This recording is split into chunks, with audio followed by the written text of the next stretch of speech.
Muy buenos días, mi nombre es Ángela María Núñez y soy la líder del grupo número 1. Estaremos hablando acerca de la historia y la teoría materialista, y para comenzar con el tema, la compañera Lady Yelisa va a empezar con el tema. Luego de ella le va a seguir Manuela Paulino, luego Ivonne y por último le estaré hablando su servidora. Muchas gracias. Buenas tardes, mi nombre es Lady Yelisa Estrella, mi matrícula es 100 22 72 66, soy de Santiago, estudio en la UAS, en el curso de aquí de Santiago. Yo les voy a hablar sobre los modos de producción y las fuerzas productivas. El modo de producción es el conjunto de fuerzas productivas y relaciones que las personas de una determinada sociedad establecen entre sí para producir bienes necesarios para su desarrollo. El modo de producción constituye la base determinada del régimen social. Dentro de los modos de producción existen el modo de producción primitivo, que este es el que se dio en el Paleolítico, cuando los hombres eran nómadas. O sea, nómadas significa que iban de un lugar a otro, y que esto hace cientos de miles de años. También aquí se dio el hombre cazador. Como su nombre lo dice, cazaban para sus materiales y para sus alimentos también. También dentro de ellos existía el modo de producción esclavista. Aquí este se desarrolló en la fase del Neolítico. Aquí el hombre deja de ser nómada y se vuelve sedentario. O sea, los sedentarios eran los que iban a vivir cerca de los ríos. Por eso es que en las tribus antiguas se pueden ver muchas casitas, muchas tribus cerca de los ríos. Ellos eran los hombres sedentarios. También yo le voy a hablar ahora sobre las fuerzas productivas. La fuerza productiva es la capacidad de trabajo que tiene el ser humano para producir sus materiales. Dentro de los materiales que se puede producir están la tierra, el suelo y los animales. Ya como se sabe, de los animales se pueden obtener tanto alimento como materiales para la producción y el desarrollo de una determinada sociedad. También existe la materia prima, que es un objeto de trabajo que ha sufrido un proceso de transformación. Existen diferentes tipos de métodos, de modo de trabajo, pero algunos deben de sufrir transformaciones, como es el caso de las materias primas, y otros, para ser útiles, no pueden haber pasado por ningún proceso de transformación. Hasta aquí mi parte, es cuanto. Espero que se haya entendido bien la información. Gracias. Buenas, mi nombre es Manuela Paulino y les estaré hablando un poco del tema asignado. Sin el hombre no puede haber medios de producción, aunque esto constituye un elemento material externo a él. Por eso existe una necesidad independientemente entre el nivel de desarrollo de los medios de producción y el grado de efectividad de trabajo humano. Mientras más dominio tiene sobre la naturaleza el hombre, o tiene mayor nivel intelectual y capacidad de transformativa. Las fuerzas productivas entonces implican un nivel de desarrollo tecnológico de los medios de producción y un nivel correspondientemente adecuado. También nos dice adecuado desarrollo de la capacidad de trabajo que tiene el hombre o de ser humano. En última instancia, este último factor debe ser tomado en consideración de manera estratégica para poder evaluar en todas sus dimensiones las bases de desarrollo histórico de la humanidad a lo largo de las grandes etapas. El problema no reside solo en determinar de manera unilateral estrictamente las particularidades del desarrollo tecnológico. Entre ellos También nos dice que solo dan cuenta de un esquema tan amplio como como el anterior que había mencionado. Enumerando se puede apreciar en una más compleja dimensión cómo se produce, o sea, el grado de desarrollo de las fuerzas productivas.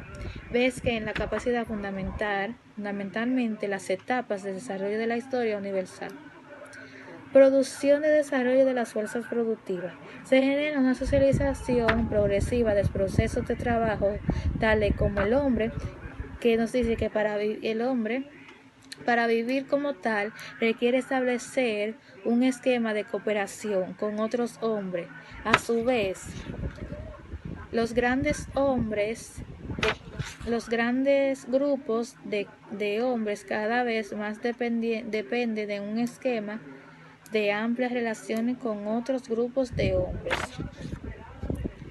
Un hombre solo no puede sobrevivir, ni un hombre solo tampoco puede trabajar. Mientras más se incrementa el grado de aplicación, porque nos dice que un hombre solo no puede sobrevivir ni tampoco puede trabajar, porque otro hombre le da el trabajo a otro para que lo elabore y para que lo haga. Él solo no puede hacerlo. Depende del trabajo, porque también nos dice que no, porque no están hablando de las fuerzas de producción, están hablando de la naturaleza, de cosecha, cosas así, no quiere decir el tema, que un hombre solo no puede. También nos dice que mientras más se incrementa el grado de aplicación y de control sobre la naturaleza, mayor es el dependiente mutuo que se establece entre hombres y conglomeraciones. Gracias. Buen día, mi nombre es Ivonne Anabel Ubiera, matrícula 104-35-300, y le voy a continuar hablando sobre el tema exponer. En la época prehistórica de la comunidad primitiva, bastaba con que se establecieran relaciones entre pequeños aglomerados de personas que por otra parte resultaban ser significativamente frágiles e inestables, ya que las actividades productivas se circunscribían a la recolección y a la caza. En cambio, en nuestros días, el gran desarrollo de la fuerza productiva ha requerido una socialización de trabajo humano en amplia escala. Primero, porque el trabajo directamente se lleva a cabo en grandes empresas donde laboran cientos de personas. Y segundo, porque estos conglomerados directamente unidos de trabajadores dependen, más o menos directa o indirecta, para abastecerse de materia prima. Con el producto de la socialización del trabajo se produce el fenómeno paralelo de la división social del trabajo. En la época del Neolítico se generó la primera división del trabajo. Gracias. Buenos días, compañeros y compañeras.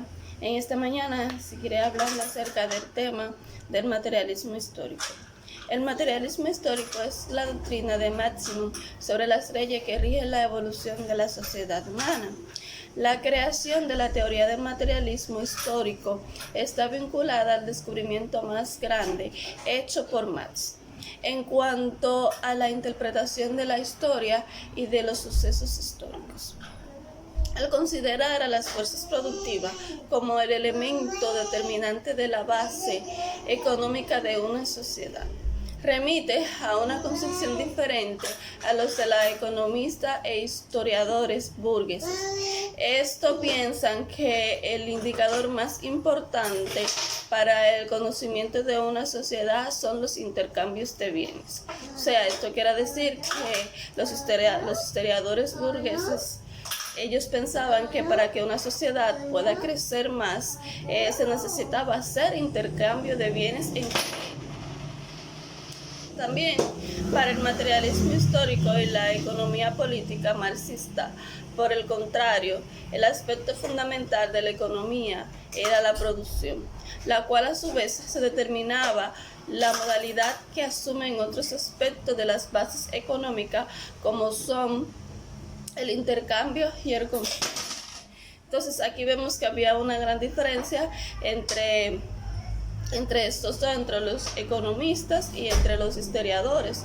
Los economistas decían que era más importante para que una sociedad creciera el intercambio de bienes, mientras que el materialismo histórico pensaba que para esto se necesitaba una producción económica y así poder tener un intercambio y el consumo. Las relaciones de producción, distribución, cambio y consumo son analizadas determinadamente por Marx, la cual dice que el resultado a que lleguemos no es el de la producción, la distribución, el cambio o el consumo. Son idénticos, sino que todos ellos son miembros de una totalidad diferente de una unidad. Sin duda, la producción en su forma unilateral está también determinada por otros momentos. Por ejemplo, cuando el mercado, es decir, la esfera de los cambios, se extienden a la producción, se divide más profundamente. Así que mi exposición, muchas gracias.